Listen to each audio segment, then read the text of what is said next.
the adventure of your life. You say, imagine who you could be and then aim single-mindedly at that.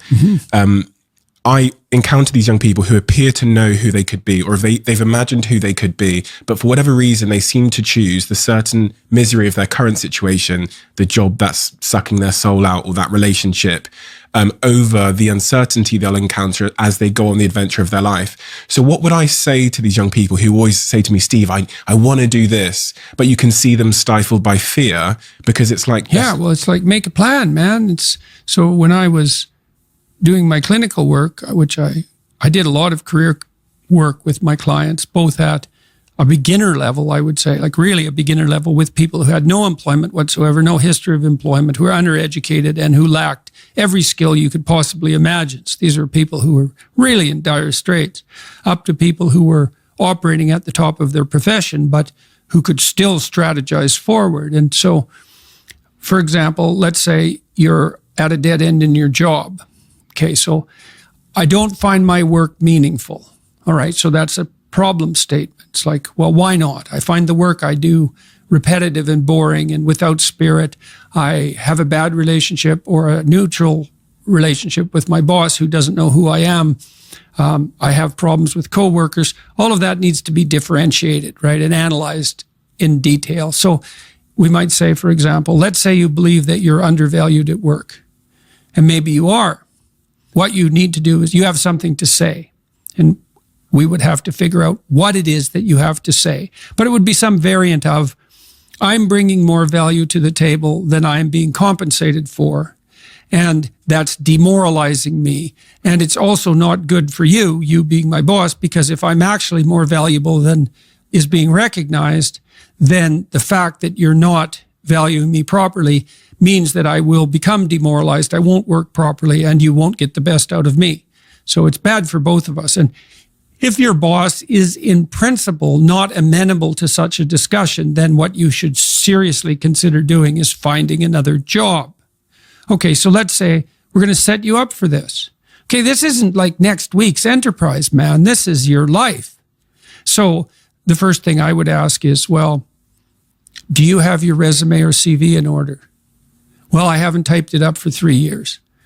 Well, what do you think about bringing it up? Well, I'm pretty nervous about that because there's some holes in it, and, I didn't do so well in college, and I'm kind of embarrassed about my resume. It's like, okay, bring it in. Let's go through it. Let's at least update it. Let's look where the holes are. Let's look at where the inadequacies are as far as you're concerned, right? This isn't my judgment. It's your judgment. Let's walk through those judgments and see if they're warranted, because maybe you're just too guilty and ashamed and self-conscious and anxious, and you're looking at your resume more critically than someone else would. And maybe there's some holes that you need to rectify. You were 2 courses away from your BA and you dropped out or something like that. Well, maybe we need 6 months to address that. And at least, even if you can't be fully educated, you could be taking some courses online.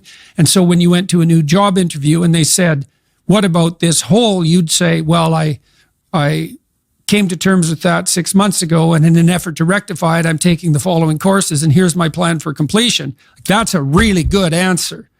And anyone with any sense who's interviewing will accept that as an indication that although you're not perfect, and who is, that you have a good plan and that you've thought it through. Like, that's the kind of answer that in all likelihood will cement your candidacy for the position. Okay, so now you're going to go to your boss. Well, you have to have your CV and your resume in order, and you have to be able to stand on it solidly, and which at least means that you're prepared to address the inadequacies in a credible, realistic, believable, and truthful manner. All right, now what you do is apply for like 10 jobs. You don't have to take them, but maybe you have to go to an interview or 2 or 3 or 4, and maybe there's a bunch of opportunities out there for you that you didn't even know about. And maybe someone offers you a job. And so now you can go to your boss and say, here's the situation I'm in here at work. Here's my evaluation of the problems in relationship to me. Here's what I could do for you if you gave me a 40% raise and the opportunity to progress, but I'd like to see a plan for that. And I've been looking for other opportunities before conducting this discussion, and I have some.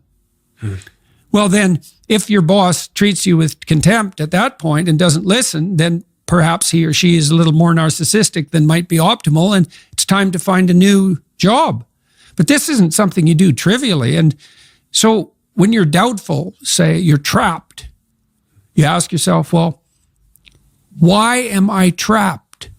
And that's a hard question, right? Because some of it's your own inadequacy, a lot of it. And all of the part of it that you can deal with is your own inadequacy. So even if it's unfair, even if you're hemmed in for any number of reasons, inappropriate, like ethnically predicated oppression, let's say, or maybe you're in a workplace that really is sexist in some fundamental sense. Well, that's not good. It's not just. It's not fair. It's not meritorious. All of those things. And maybe you shouldn't be there. But what you can do to begin with is every bloody thing you possibly can do to put yourself in the most virtuous and powerful negotiating position possible. And you have to think like a snake in some sense to do that. You got to get the details right. You have to be prepared to bite, and you have to have your eyes on the prize, so to speak. And people aren't taught this sort of thing ever, really. They're not taught how to negotiate. They're not taught how to goal set. They're not taught how to conceptualize appropriate success in some broad sense. In some sense, that's what the humanities are supposed to teach people. So...